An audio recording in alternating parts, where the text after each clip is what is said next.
नमस्कार, मेरा नाम आलोक है। आप लाइव स्ट्रीज देख रहे हैं। हमारे बगल में जो शख्सियत मौजूद हैं, इनका नाम देव प्रकाश सिंह है। पटना हाई कोर्ट के अधिवक्ता हैं, काफ़ी चर्चित रहते हैं। इनके वीडियोस अक्सर लोग सुनते हैं। इन्फॉर्मेटिव वीडियो होता है और हम इन्फॉर्मेशन क्यों देने आए हैं, क्या बताना है। बिहार विधानसभा के 42 सदस्य 42 एमएलएज पर पिटीशन दायर किया गया है।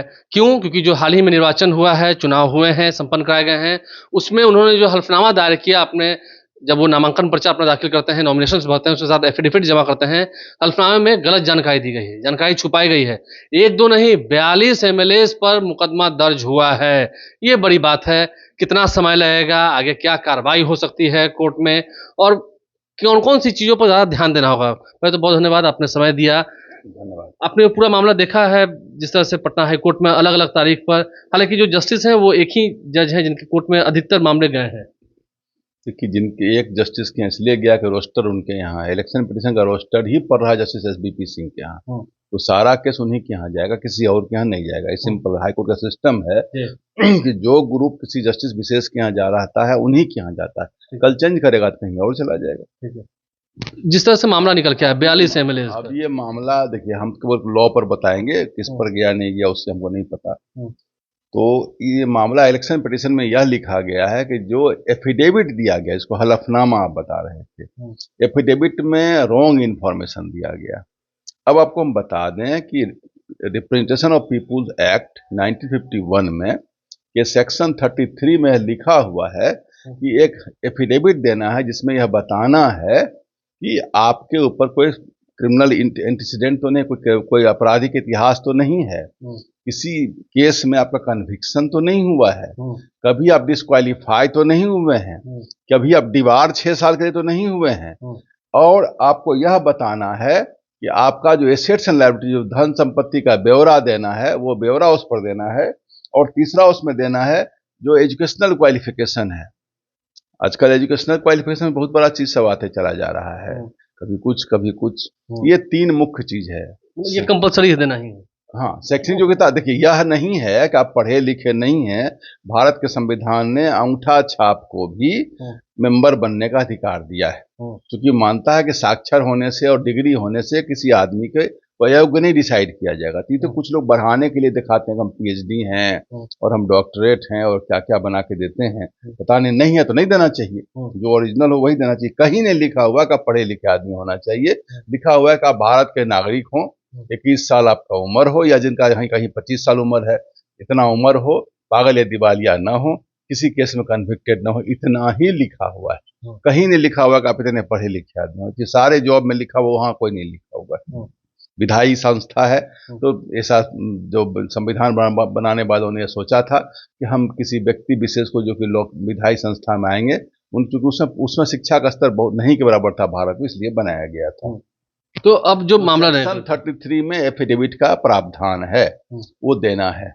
अब एक सेक्शन 125A, सेक्शन 33A है, और एक सेक्शन है 125A।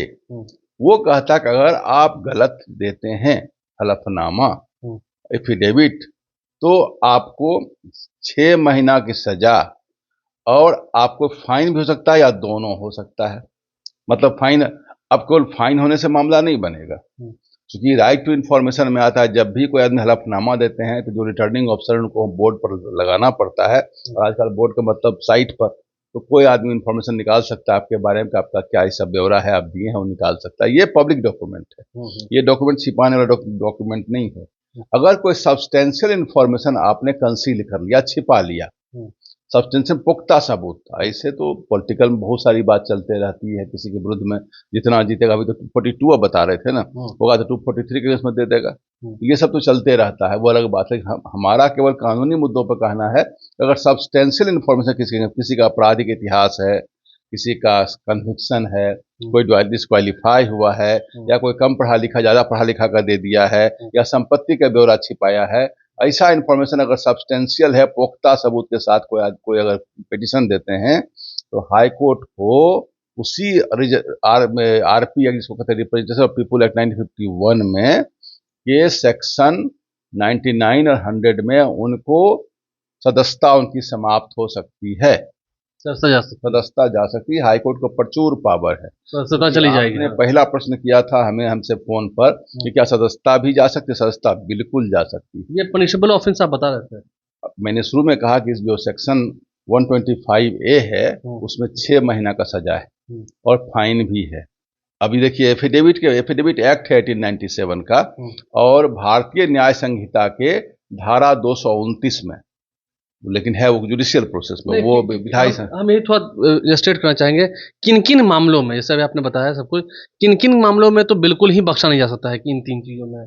फॉल्स एफिडेविट इन मामलों में जैसे शैक्षणिक योग्यता 1, संपत्ति का ब्यौरा 2 और आप जो है सो क्या नाम है क्रिमिनल ऑफेंस, क्रिमिनल इंसिडेंट बता दिया, शैक्षणिक और संपत्ति का ब्यौरा, ये तीनों अगर आप नहीं देते हैं तो इस हालत में आपकी सदस्यता जा सकती है। जो आप मैंने सही नहीं बताते हैं, गलत बता देते हैं। अब जब हम समय सीमा पाते हैं, ठीक है, आपने देखा भी है, ये तो हर एक व्यक्ति ने, जो उनके अपोनेंट हैं, उन्होंने अपना केस किया है, कोर्ट का दरवाजा खटखटाया है।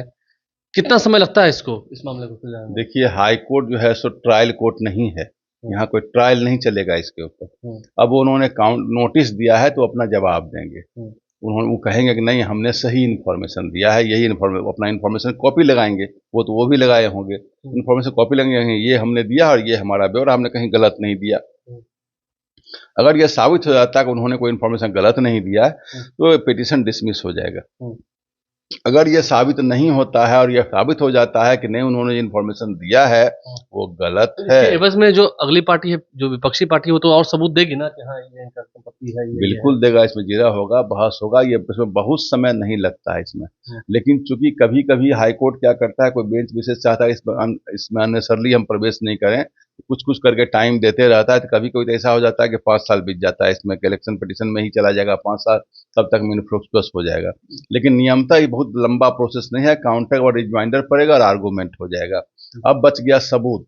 सबूत पुख्ता है कि नहीं पुख्ता है, इसकी जांच अगर कहीं करनी होगी तो उसको देखा जाएगा, वो तो सबूत पुख्ता है नहीं पुख्ता है। आजकल तो सिंपल सा चीज है, अगर आप संपत्ति के ब्यौरा आप ITR भरते हैं और क्रिमिनल इंसिडेंट है तो उसमें भी बहुत छिपाने की बात नहीं है। और बच गया आपकी बात की वो क्या नाम है शैक्षणिक योग्यता, तो वो भी बहुत छिपाने की बात है। 3 ही चीज है, शैक्षणिक योग्यता, क्रिमिनल इंसिडेंट और आपको ये संपत्ति का ब्यौरा।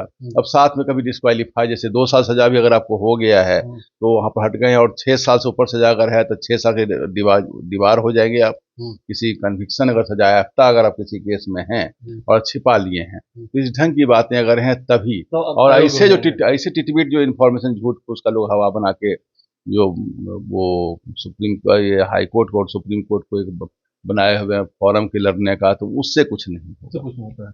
तो अगर सबूत है उनके पास तो बहुत असर करेगा, अगर सबूत नहीं है तो फिर पुख्ता सबूत है तो सदस्यता जाएगी। ये भी है जी। तो ये बड़ी बात आपने सुनी है, और आसान भाषा में हमने आपको बताया कानून क्या कहता है, कानून के जानकार जो है वो क्या कहते हैं, जो एडवोकेट है वो क्या बताते हैं, और हाईकोर्ट में क्या हो सकता है। समय सीमा कोई तय नहीं है, जल्दी भी हो सकता है और टाइम टेकिंग हुआ तो उसमें भी समय लगेगा, लेकिन हाँ अधिकतम सजा इसकी यह है कि सदस्यता जा सकती है। 42 विधायकों का नाम है, बिहार विधानसभा के अध्यक्ष प्रेम कुमार का है, कई मंत्रियों का है, कई पूर्व मंत्रियों का नाम उसमें है। देखना होगा, 42 विधायक हैं, पक्ष के ज़्यादा हैं, विपक्ष के तो 1-2 ही हैं। हमारे चैनल को सब्सक्राइब कर लें, साथ साथ फेसबुक पेज भी लाइक करें। धन्यवाद।